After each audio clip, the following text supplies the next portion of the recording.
Good morning. Good morning. Get my notes out here from my stack of books. So the theme for the month is divine purpose. The title of my talk today is Whose Life Is It Anyway?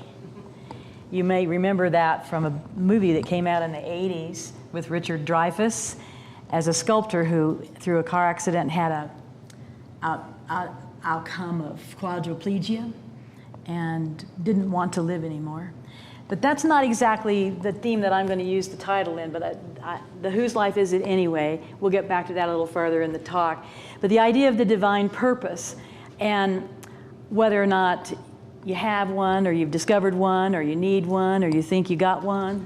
I think all of us have this longing or yearning to find some purpose in our lives, to fulfill a purpose and to be fulfilled by it, I guess is a part of the human condition of longing and yearning to have some feeling of outcome with your life, that there was a reason for you to be here, that you left the planet better than it was when you came, any of those kinds of things that we might hear talked about in our circles today.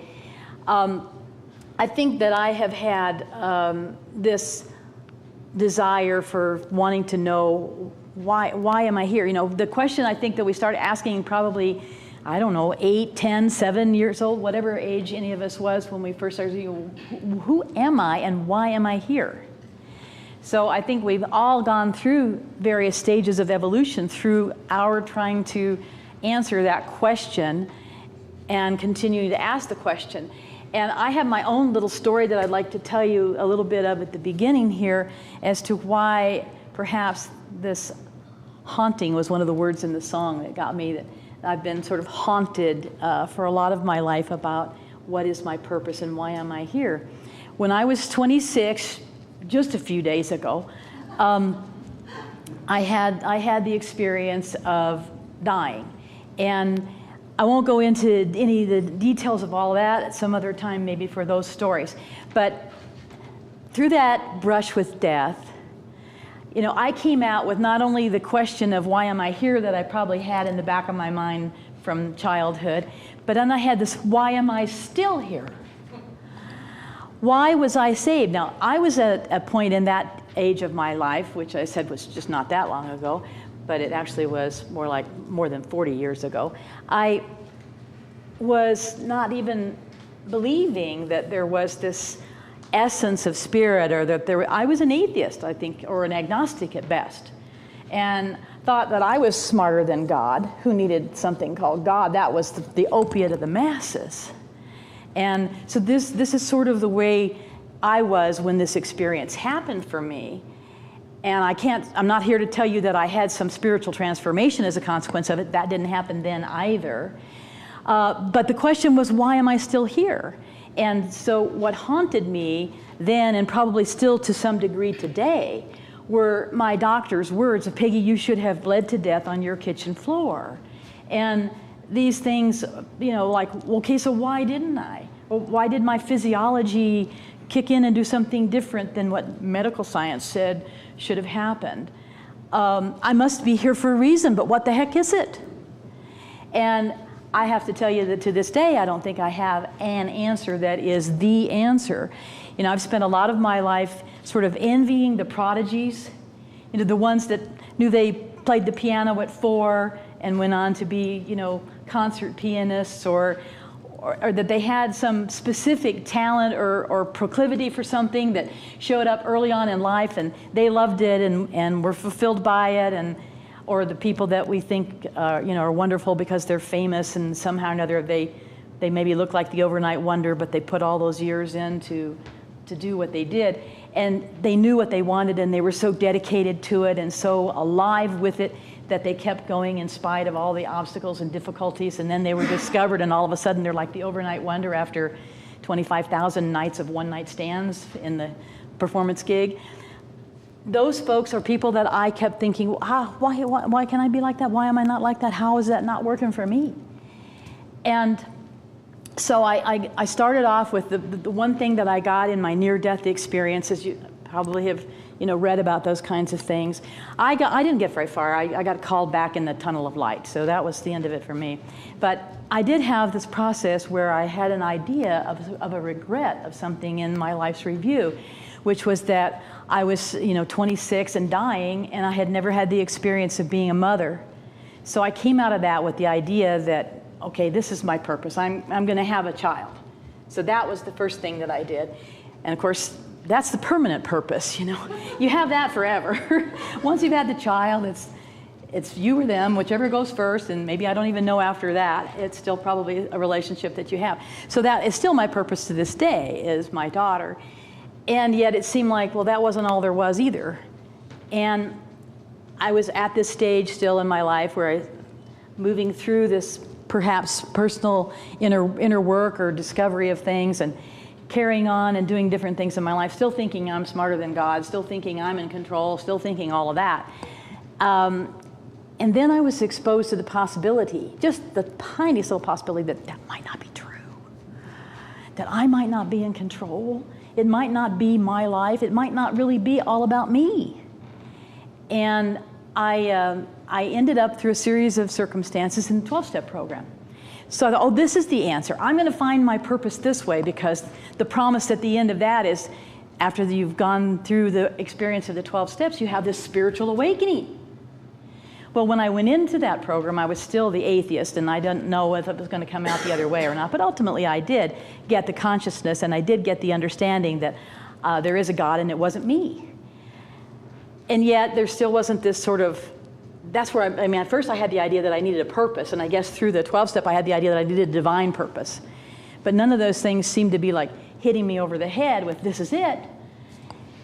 Ultimately, through my following the principles of the 12-step program, I landed at the Mastery in Life Center, which at that time was over on Pioneer Park in the early 90s. Any of you in the room that remember that. Ultimately, a year or so later, we got this building, and everything that's happened here has happened here since then. But the minister at that time was Reverend Candy Smith, then Candy Smith Frank. And I looked to her for these answers, where, how am I going to get my divine purpose? I'm going to figure this out. I didn't take classes initially because it conflicted with a night that I had another meeting. But ultimately, I got to take classes and became a practitioner. And one day, I'm having this conversation with Candy about my frustration of not being able to figure out, what am I here for? What's my divine purpose? Now I've got all this divinity that I acknowledge and recognize is in myself, but what the heck am I supposed to do with it, and who am I? Well, this is where she gave me the sad news, and I'll pass it on to you. Peggy, there is no burning bush, she said. Because I was watching and waiting and thinking that I was going to have this sort of like whack of the cosmic 2x4 that was going to say, this is it. Like I had been left out of from the age of 4 when the 4-year-old got it at the piano, and I hadn't had it yet. I kept thinking that's what I was going to get at some point. And she said, there is no burning bush. So what I had to come to the realization of is that, there was no burning bush, so maybe there was no thing that was going to set me on fire. And I've continued to this day learning, exploring, doing my work, doing the inner work. And I believe that my sense of it today is that there is no divine purpose, that there is an evolution of the divine purpose. There isn't this burning bush thing, at least for me, in my life. The 4-year-old prodigy pianist, maybe that's it for them forever. But I think they still are evolving through their expression of who they are in that modem, whatever it is. But for me, it's come out to be, okay, there's no burning bush. There's no one single thing that has appeared yet on the horizon that says this is it. So what am I doing? Just waiting for tomorrow to see what shows up, to embrace it? Yes, that is what I'm doing. And how do I allow myself to drop the frustration of, gotta find the answer, gotta get there, gotta figure out what my divine purpose is, I'm getting older, I gotta do it before I die, kind of thing. I had to let go of all of that aspect of things too. So I went through all the evolution of these various things that I told you about, and the thing that I'm on the path with now, probably more so, is I've been studying Hinduism for the last couple of years. This is essentially source material for Ernest Holmes. And I've reached the element where I'm looking into the source materials that Ernest Holmes used. And this is part of it. And I've had the good fortune to have someone here in town who is a very gifted spiritual teacher with the Bhagavad Gita as the Hindu spiritual text that we use. And I've come to understand more and more and more through the benefit of that it really is about who I am and whose I am. And whose life is this anyway? Where all I really need to get is me. I don't need for you to get it, I just need for me to get it.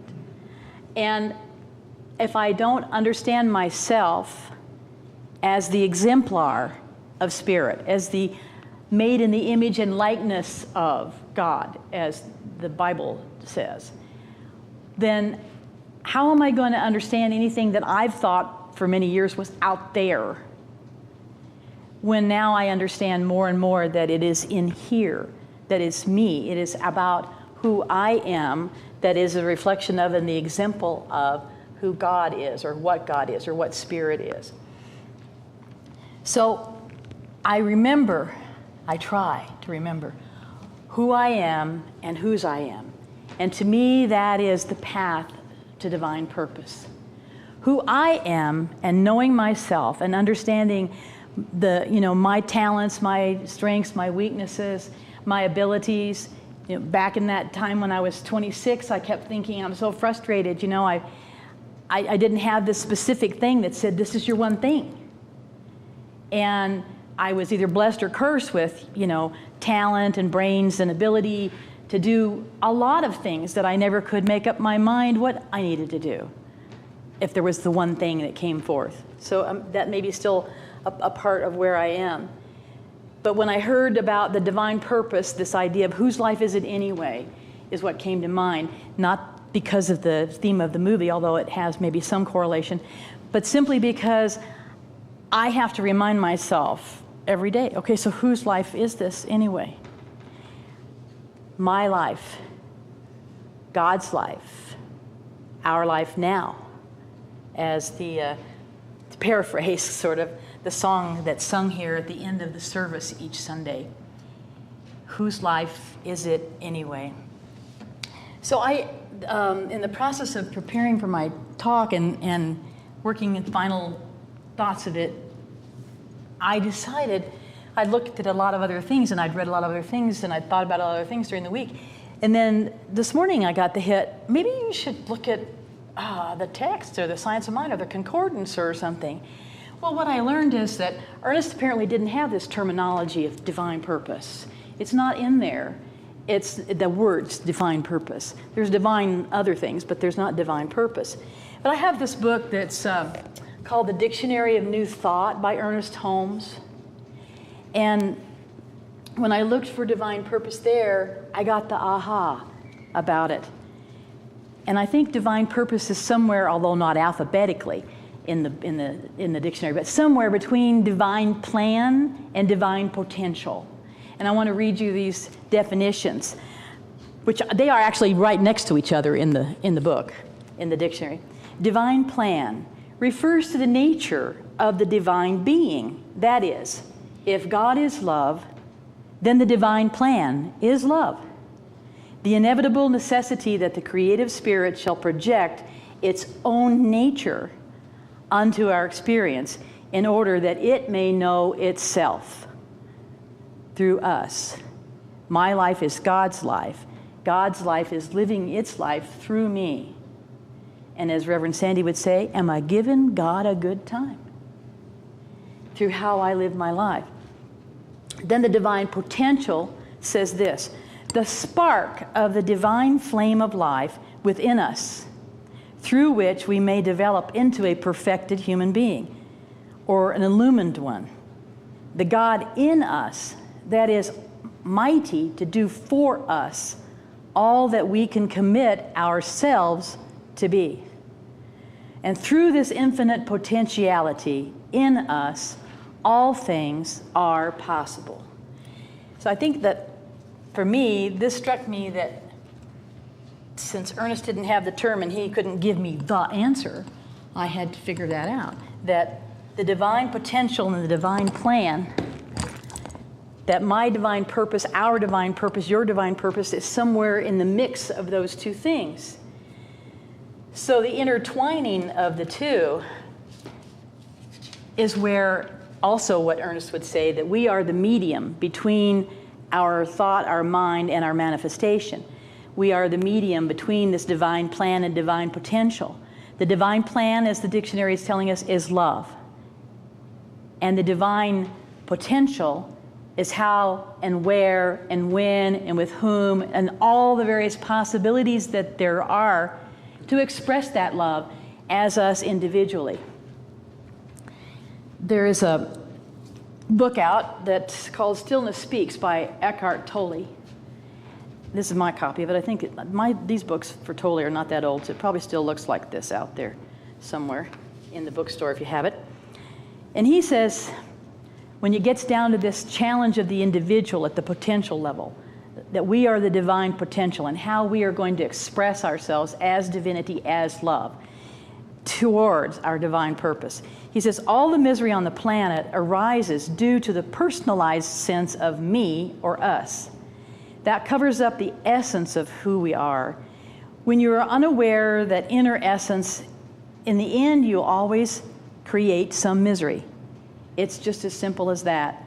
When you don't know who you are, you create a mind-made self as a substitute for your beautiful divine being, and then cling to that fearful and needy self you created.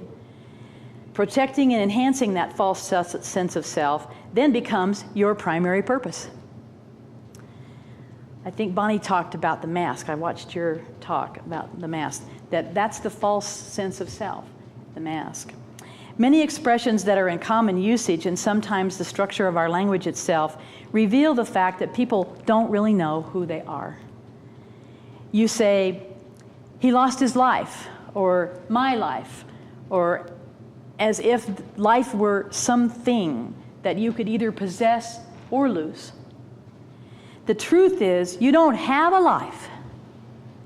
You are life. The one life, the one consciousness that that pervades the entire universe and takes temporary form of its experience in self as a stone or a blade of grass or an animal or a person like you or a star in the galaxy. Can you sense deep within that you already know this? And can you sense that you already are that?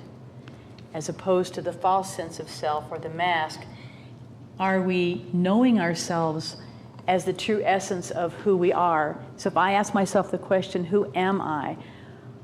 Who are we in that divine essence of beingness rather than that false sense of self as the mask?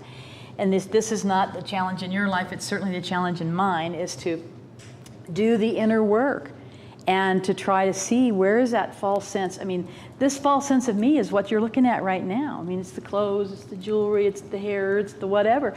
That's all that false sense of self, that's the illusion of the portrayal outward. But it may not be at all who I am otherwise. I mean, I hope it's happy and joy and the color's great and all of that, because that's what I do want to express, and this is just the means to do it. But it still could be that it's the false sense of self that's showing up. In the Science of Mind text from 1926, I'm sure you probably do have this in the bookstore, Ernest begins in the text initially in the introduction and then in the first chapter of Man's Evolution of Thought, talking about this importance of know thyself. Who was it? Plato? Larry, you help me out. Socrates, thank you, thank you. So Ernest says, why? Man has asked this question, why? He has sought the wise only to discover their foolishness. He has sought the learned only to find that they lack wisdom. Why? His cry has appeared to go forth in an empty nothingness. But hark. I love that. But hark, from somewhere, a vague, unknown answer comes. Some subtle inner sense of things, some unknown presence has given answer. And a still small voice says to him, "Man, know thyself." The instinctive man has again spoken and told him, "Search more deeply into your own nature. Look deep within yourself for the answer to life." So to me, that first part of the question of whose life is it anyway is who am I and whose am I? The two parts of the question that I subcategorize it. Who am I? I have to find those answers. I have to be seeking. We're all in here because we're seekers. I mean, anybody that's not a seeker, I don't know why you're here, because that's typically what we're doing. We're looking for a way, we're looking for answers, we're looking for tools, we're looking for practical applications of spirituality in our lives. We're looking for something. And it almost implies a sense of the absence of it from our lives. So what we do, we come here and we find out it actually is within us all along. That all of these answers are within, if we know ourselves, if we can reach this level that Ernest talks about further in the book here on page 92, where man is the center of God consciousness. With this vast array of facts at our disposal, it would be foolish to suppose that man's self-knowing mind, that's what we have, the self-knowing mind, is any other than his perception of reality.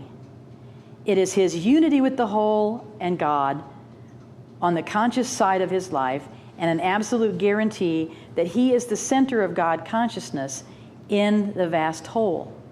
We are the center of God consciousness, and we are also the body of God. So the first thing is talking about the spiritual aspect of who we are to answer the question. The second part to me is the incarnate, is the embodiment of who I am as that spiritual answer. And that's the part that can go out and take action. God can only do for me what he can do through me. And God can only do what can be done within all of that limitless possibility that we were talking about earlier in the potential. You know, I don't know, I've called myself this for a number of years. I'll share this with you. You know, there are people who are pessimists, and they're looking at everything through that dark colored glass, that something's wrong, or something's about to go wrong, or something's been wrong for too long. Then there are the optimists who happen to be more Pollyanna-ish and think everything is right. And for years I thought I was an optimist. But then I came to the realization that what I really am is a possibilist. That I'm interested in possibility, not in something that's a foregone conclusion that it's going to be bad, or a foregone conclusion that it's going to be good, because I've chosen, as my years of experience have taught me, that there is no good or bad. So there's no real optimism or pessimism. There's just the possibility that the potentiality, that the divine potentiality offers us. And that imagination that Doug talked about in the reading this morning. Neville Goddard, just most people call him Neville, if you're familiar with the works of Neville, says that imagination is the God within us. Our imagination is the God within us. And what Doug read to us this morning is that imagination needs to have a purpose behind it. So we can visualize to actualize. I saw that you had something in your program about actualizing. And the visualization to actualize requires our physical body. You know, first we kind of have to learn that we're not the body, and then we have to learn that we are the body. And the body does things for us, and the body does things for spirit that without the body, we wouldn't be able to perform or create. So those five senses that we have, that we are utilizing, along with our imagination, is how we work through the process of actualization to visualize. So when you get an idea of what you want, or who you are, and where you want to take that, the process of imagining yourself already there, this is our affirmative prayer. It's done. It is reality. It is over. It's the perception of reality that Ernest is talking about in that reading that through our perception of reality as us as God consciousness is where we're able to shift and change things. So that ability to imagine, just do a little exercise next time you have something, or think about it right now. Think about something, maybe just something you want to do this afternoon that you're not able to do yet because you're here. And think about it from the standpoint of closing your eyes and imagining, what is it going to feel like? What is it going to taste like? What is it going to smell like? And exercise your muscles of these things on your own when you have time. Go through a litany of things. Imagine biting into a crisp apple. You know, the one that we hear all the time, imagine don't think about the purple elephant kind of thing. Imagine the purple elephant. Imagine any of these things that requires the utilization of senses in the real time, but that you have those same senses that you can recreate within your imagination and your memory because you've had those experiences before. And then go through that little list of things that you're imagining, like the apple or feeling joy or sensing the smell of flowers in the room, or any of those things that we have our 5 physical senses to appreciate, and then add to that whatever it is you want to do this afternoon, so that you smell that, and then go through the list of what you can hear, and then go through the imagination of hearing what you're going to hear at the time that you're at this whatever you're going to do this afternoon. Oops, my hair just fell off. Look at that. Sorry about that, guys. I was telling people I'm not in the best of shape today because I got up this morning with big sinus problems, and I took one of those pills, and I'm like a little woozy. So this is really coming through spirit today. I'm under the influence. The reality of our ability to imagine these things at the sensory level, and then plugging in to that list of things that we've activated and exercised our senses with, is what helps us to get that imagination that has the purpose that Doug talked about in the reading, and that brings us to this imaginary visualization that is completely visceral as well, because now you've embodied it. You have incarnated that purpose and that idea. So who you are is spirit and flesh, and whose you are as spirit is both of those things too. Because we are the eyes, the ears, the hands, the legs, the whatever of spirit, as Karen Drucker's song goes. That we are the ones who are able to actualize and activate the body to perform the actions with the purity of mind, as the Hindus would say, that would take us to a higher level of divine purpose in our lives and on the planet today, and as we wait for tomorrow to embrace. To see what this open eyes and open arms, right? Is that what the song said, Marilyn? So we have to just be awake enough and aware enough to watch, to observe, to see that part that tomorrow brings. Because if I decided that tomorrow has all the possibilities in the world, then that's what I will find and what I will discover and what I will see. If I decide it's going to be a terrible day, boy, it's probably going to be. I have that opportunity with the choice of mind and that God consciousness that Ernest talked about in that section of the book, where we are always able to shift our thought. Whether we're willing to do it or not is a different matter. And that's the whole issue of free will and choice that we have in the world. And when you see something or you feel something that tugs at you, that seems like, this could be divine purpose, this could be divine purpose, get over here, check this out. I don't know if you guys are like me, but a lot of times the fear comes up, the unwillingness to heed the call, but that's been mine for a number of years, the unwillingness to heed the call. And that whole thing of fear comes up about, well, if I drop this, if I'm really God's, and my life is God's life, and the answer to the question of whose life is it anyway, if my life is God's life, then what am I doing making all the decisions about it? Why am I not allowing Spirit to give me that tug and say, this is what you need to be doing, or take a look at this? And if I find that the fear is coming up around it, it's possibly the thing I need to be doing, because if I don't move through that fear and do it anyway, then I'm just got my foot nailed to the floor. I'm just stuck wherever it is I'm stuck. If I'm not willing to allow the faith and the courage to say, okay, God, lead me where you need me. This is one of my little phrases. Lead me where you need me. and show me in ways I cannot possibly misunderstand. Because I have this brain that always wants to rationalize, justify, deny, whatever what I've been shown. So I'm inviting the cosmic 2x4 almost into my life. Show me in ways I cannot possibly misconstrue or misunderstand. And then there's that part about, but don't take me away from Las Cruces, or don't, all these things, don't remove me from my family, don't change my world that much. There's all this, you can have this God, but boy, you better let me take this back. Well, if it's my life as God's life and our life now, where is it that I am stuck is in that fear and that unwillingness to let go and let God. Joel Goldsmith in The Infinite Way, I'm sure it doesn't look like this anymore,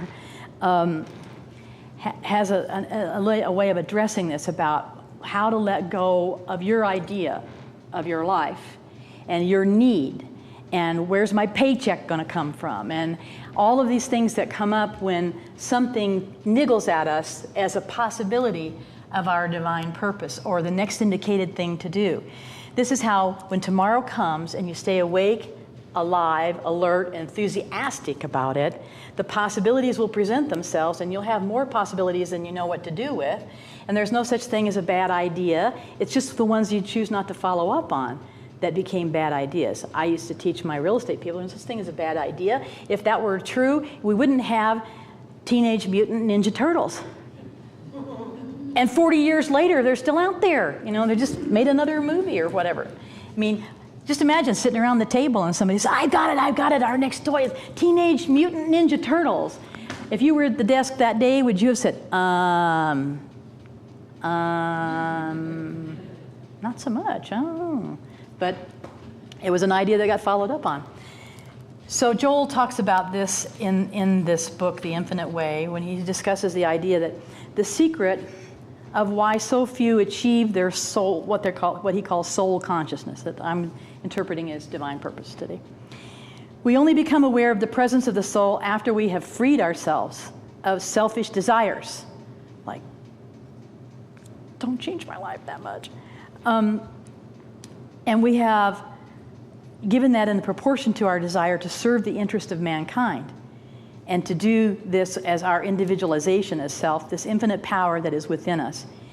It is right, natural, and normal that we live a full, happy, and prosperous life, but we can do this without taking thought for ourselves or what's going to happen to us. For our supply, as in where's my paycheck coming from, or even our health, as is am I up to it, am I strong enough to it, am I young enough to do it, all of those questions and fears that come up. Because all of the good necessary for our welfare will be supplied to us in greater abundance than we could accept when we give up effort and the desire to get, to achieve or accomplish, and come into more and more the consciousness of desiring only to fulfill our destiny on earth. We are here as part of the divine plan. So I want, for me, and I invite you for this next week as your homework, to think about, staying alive, awake, alert, enthusiastic, being able to be in the flow, watching for the possibilities that come, centering yourself in consciousness, not losing your hair off the back of your head, but doing whatever it is that it keeps you in that state of presentness, to be in the flow. Allow God to lead you where He needs you and show you in ways that you cannot possibly misunderstand. Take your life, that is God's life, that is our life now, and go out and give them all a good time. Namaste.